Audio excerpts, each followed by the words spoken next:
Price of Fear. Brought to you by Vincent Price.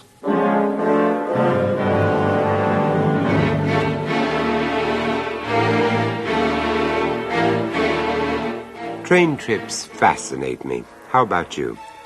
If the answer is yes, then this story, which I have chosen to call The Man Who Hated Scenes, might well appeal to you. Indeed, for some of you listening, even the notion of making a long train journey across the United States will conjure up a world of limitless possibilities. The world seems yours for the asking. Right from that first whistle blow, right from the first shudder as the giant locomotive grips the tracks and pulls its human cargo away from the commonplace and the familiar towards the romantic and the unknown. Others of you, of course, might prefer to regard such a journey as simply a respite, a period of temporary seclusion, a chance to simply sit and think. My own inclinations vary, and I suspect come somewhere in between. In any event, be it in the diner of a train speeding across the States or in the kitchen of my own home, I have always considered conversation at breakfast as something of a chore. And so it was, as I watched the little man coming towards me, my feelings were a mixture of resentment and dismay. His voice proved as tentative and deferential as his general demeanor. You won't mind if I share your table? The fact that the rest of the diner was still completely empty and the stranger seemed perfectly prepared for me to refuse ultimately made no difference to my polite reply. Will you? Oh, no, please do. I'd be glad for the company. Oh, many thanks. Insomnia. Don't you know, I've been a martyr to it all my life. Oh, I'm sorry about that. But still, it's nice to know I'm not going to be the only one coming in for breakfast this early. Oh? Yes, when I came in a few minutes ago, the dining car attendant looked as though he'd just got out of his pajamas and could certainly see no reason why I wasn't still in mine.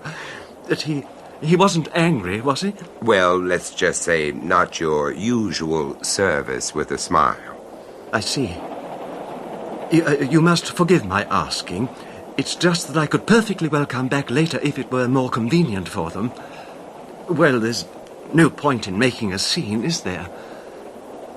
I do so hate scenes. He glanced nervously away as the same sleepy waiter approached us from the service area.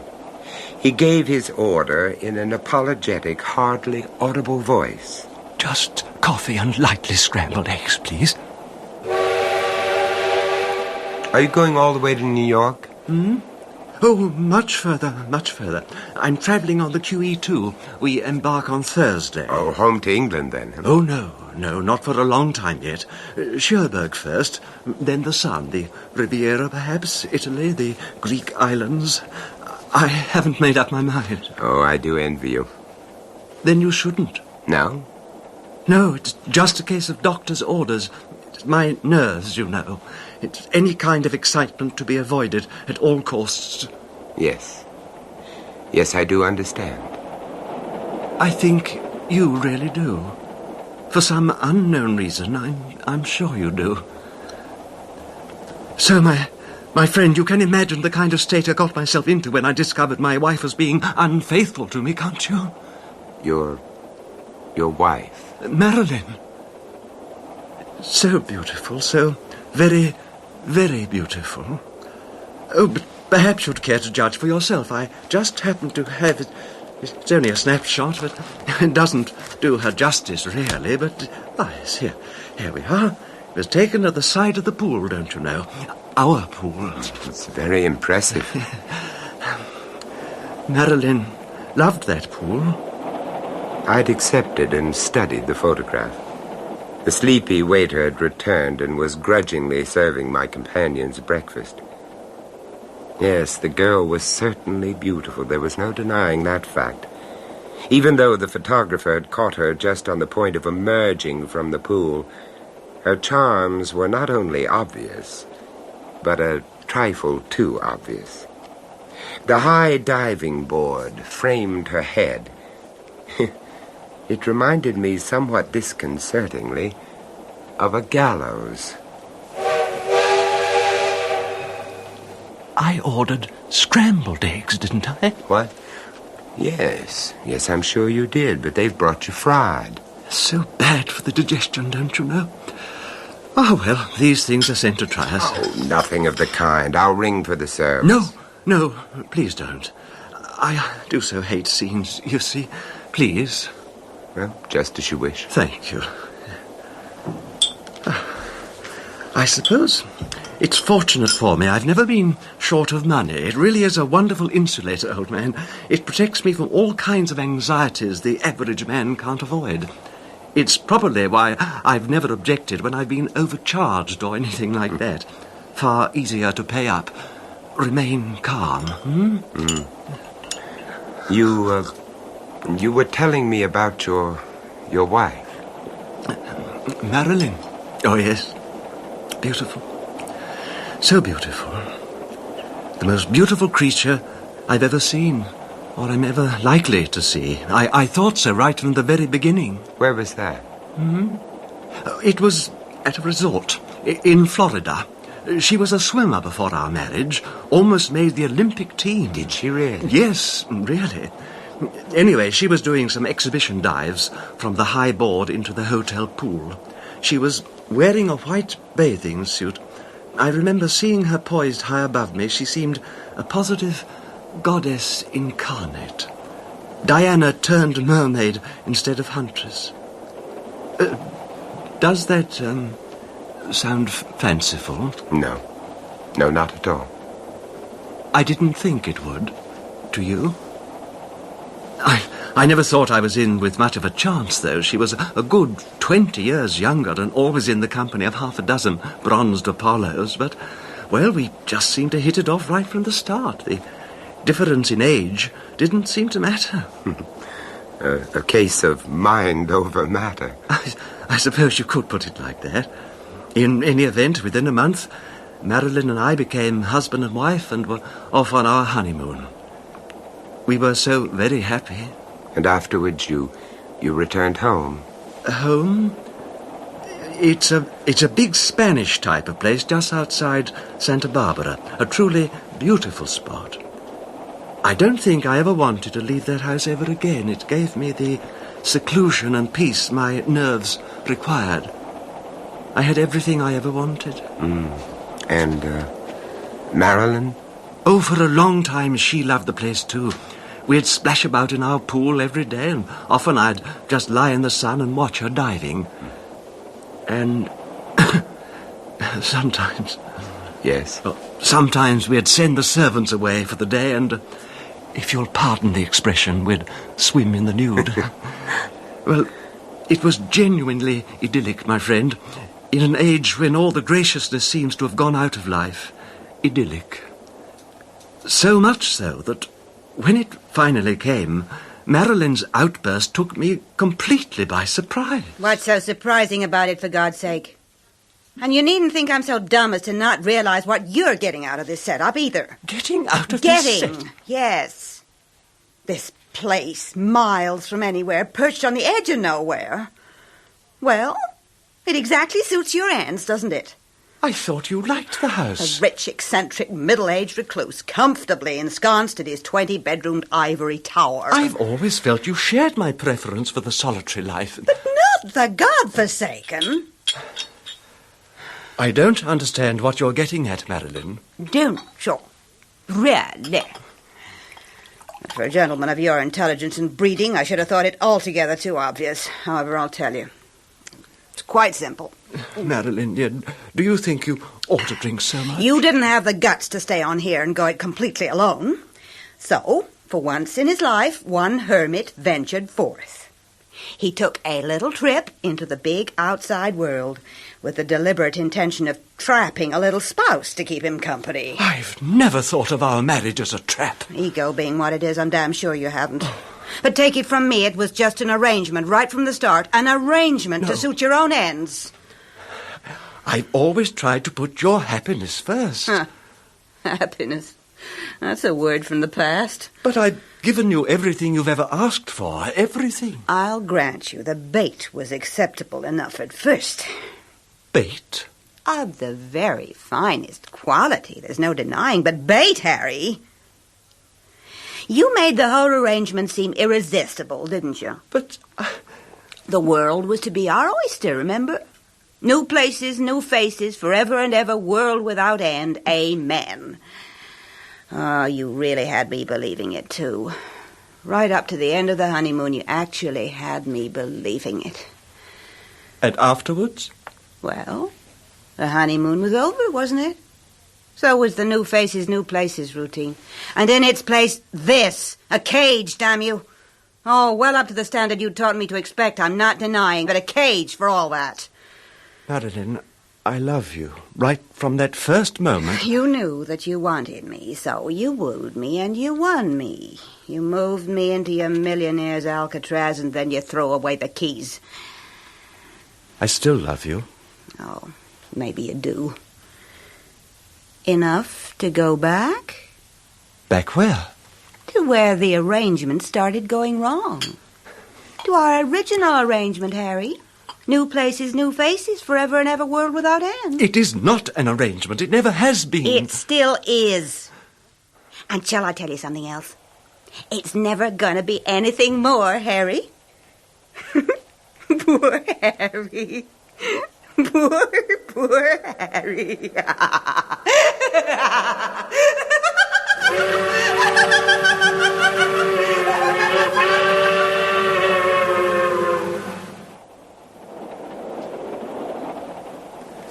Have some more coffee? Oh, thank you. So, she got her own way, then? New places, new faces. If it had been in my power, she would have got her way. If it had been in my power, I'd have given her anything. Knowing what a person is doesn't necessarily mean you stop loving them, does it? No, I suppose not. So, you left the house? Hmm? Oh, no. No, it never came to that. Oh, it was what Marilyn had insisted upon and what I'd agreed to. A really long trip abroad. A chance for us to find each other again. Extraordinary how absolute naivety has a charm of its own. But as things turned out, it simply wasn't to be. Oh? Well, on the eve of our departure, I was taken ill. Desperately ill. As a result of the quarrel? Well, my doctor called it acute emotional stress. You see, I've never been able to stand scenes of any kind, and in this case, well, my only defense was a period of total mental withdrawal. A self-inflicted coma, if you like. It went on for a long time, over a month. And then? It refused to go on any longer. Did Marilyn stand by you? Marilyn? Ah, yes, Marilyn. Marilyn? Marilyn? Marilyn? Marilyn! It's all right. I'm here. I'm here. Oh, dear God. Marilyn. Easy now. You've been ill, Harry. Very ill. Yes, I have been ill, haven't I? I'm so sorry, Marilyn. Oh, shush. The only important thing now is that you get well again. The doctor's been very worried for you. And you? Did you worry for me too, Marilyn? Oh, yes. I worried. Oh, thank you. Thank you for worrying. Oh, shh. No, you were quite right. I've been selfish and thoughtless, thinking only of myself.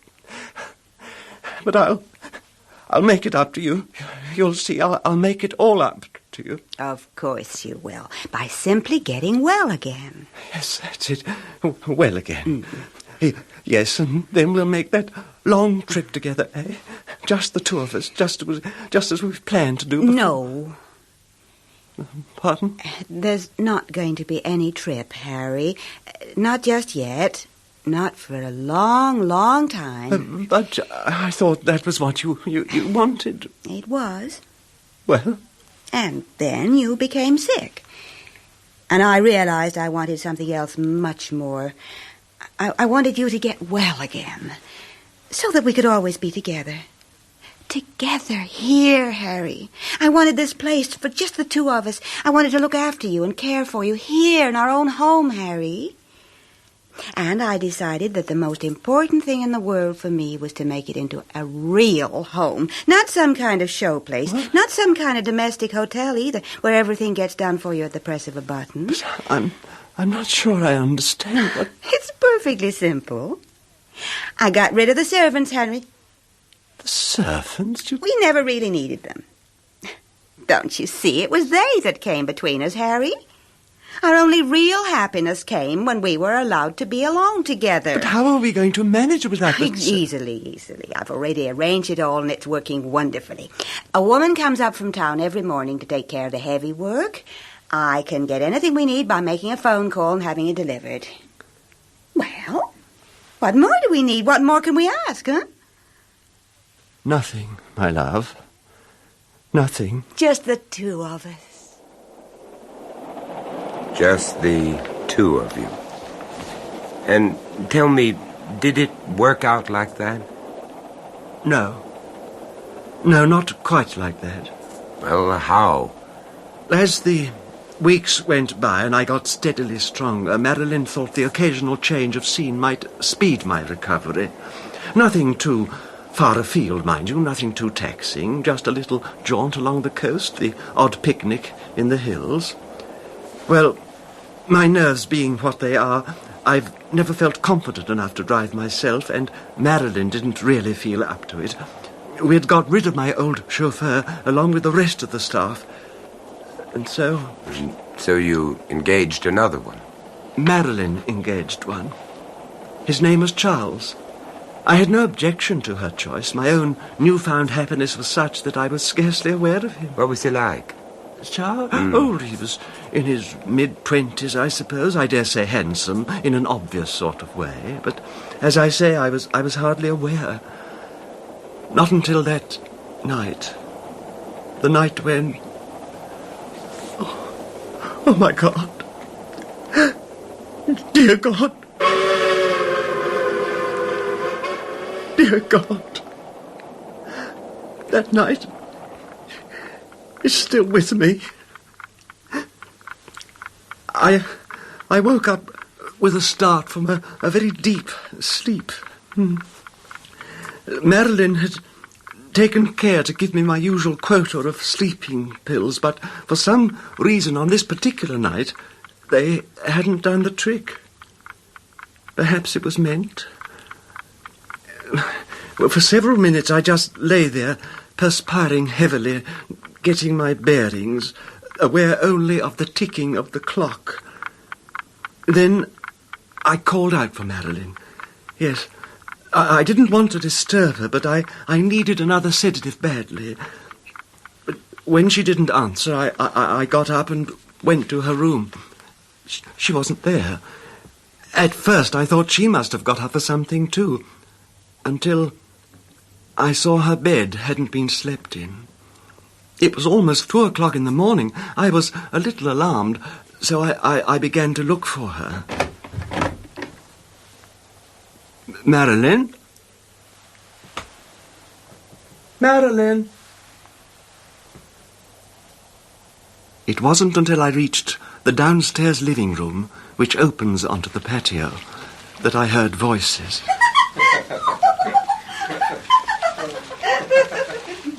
I opened the patio doors. The voices were clearer now. My wife and our chauffeur, together at the pool. I understood at once. It was pitch black, and they'd taken the precaution of not turning on the pool light.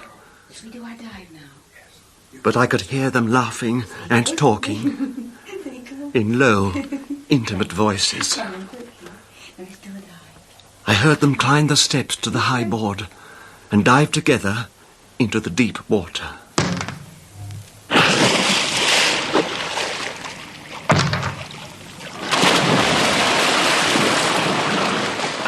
I stood there, heartsick. The effort to simply hold on to myself was unbearable. My first instinct had been to rush out and confront them, but I couldn't bear the thought of such a scene. So instead, I waited until they eventually left the pool. They lay together in each other's arms, not 10 feet from where I stood. I listened. Why did you ever leave me? Oh, I don't know. I did then. At the time, it seemed the only possible answer. But I know I never stopped loving you, not for a single second. Which, in a funny way, is why I had to leave you in the first place. That doesn't make sense. Let's just say an instinct, shall we? Instinct? Yeah.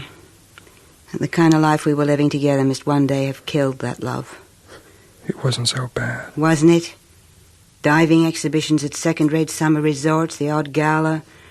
Hardly enough to keep body and soul alive. Endless drag from one dreary hotel room to the next. So you sold out and settled for this instead? Oh. I'm sorry. I didn't mean it to sound like that. I settled for both of us, Chuck. Oh, but you still don't know whether to believe that or not, do you? To believe that I only ever wanted this for us, all along. I don't know what to believe. When I'm lying here with you like this, well, it's just a sharing you with him, I suppose. Seeing you together, catching the odd unexpected glimpse of you both in that damn driving mirror. Oh. Seeing him look at you that way, as though you were really his. Seeing him reach out to touch you. Chuck. Seeing you smile back. Seeing you return the touch. Please but don't. worst of all, knowing that though you're lying here with me now, in a little while you'll be gone. Because there's still some part of you that belongs to him. Not belongs. It never has. It never can. It never will. I wish I could be sure of that. He's a sick man, Chuck. Sicker than he even suspects. A year, 2 years, a little longer maybe. But it's not so important, is it? We can wait. Because we know that one day there's only gonna be us, Chuck. All this and us. Just the two of us. Just the two of us. Hold me. Hold me close. What did you do? Do? Oh, the conventional thing, I'm afraid. The next day I engaged a firm of detectives. To make inquiries about Charles. They only told me what I more or less knew already. That he was a swimmer who teamed up with Marilyn to do exhibition diving the summer before I met her. The rest was obvious. When I became ill, she had sent for him to solace her loneliness, shall we say. Then, as I grew better, she stumbled on the idea of employing him as our chauffeur. You can understand my dilemma. Yes, I am beginning to. I was just recovering from a serious nervous illness, a breakdown. A scene, a quarrel would undo the weeks of convalescence. Now, of all times, it was impossible for me to have it out with Marilyn, to send Charles packing, to do what any other man would have done instantly. It was a weakness, but I couldn't overcome it. So? I dissembled. I pretended I knew nothing. I waited. I racked my brains for some way of letting Marilyn know that I knew, and yet avoiding that inevitable scene. Well, did you eventually find a way? Oh, yes. I saw how it could be done. Quietly, without any fuss. Tell me about it. Oh. Well, Marilyn wanted to go to the movies in Santa Barbara. I declined, but said Charles should drive her, as I didn't like her to be out on her own at night. She She saw me to bed and watched me ostensibly taking my sleeping tablets. I heard the car drive away and imagined handsome Charles, Chuck, sitting confidently beside her at the wheel. After a while, I got up. I had plenty of time. Plenty of time for what? To arrange the hint.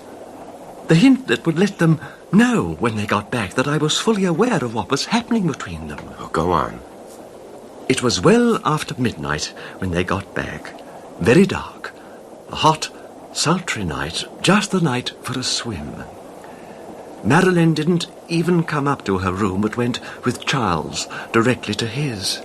And a few minutes later I heard them laughing softly as they came out and went towards the pool.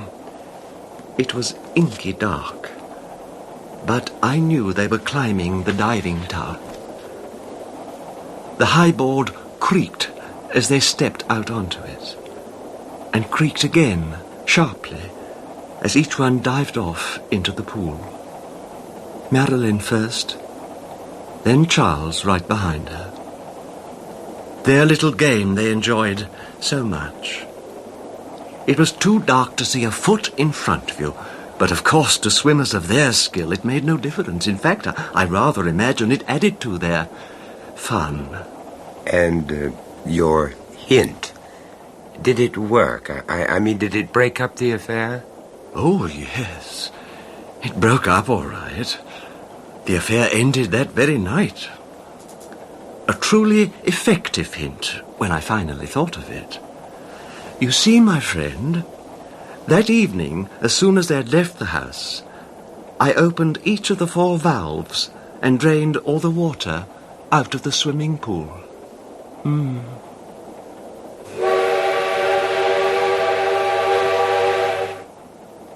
The man watched me, waited.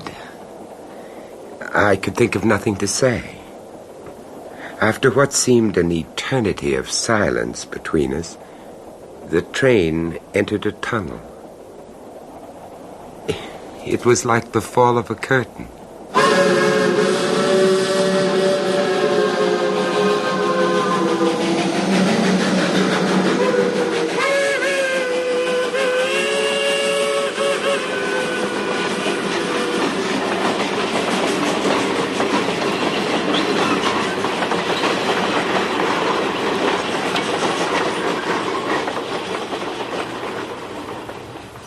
That was Vincent Price, bringing you the last in this series, The Price of Fear. Also starring in The Man Who Hated Scenes was Peter Cushing with Diana Olson and Steve Preston.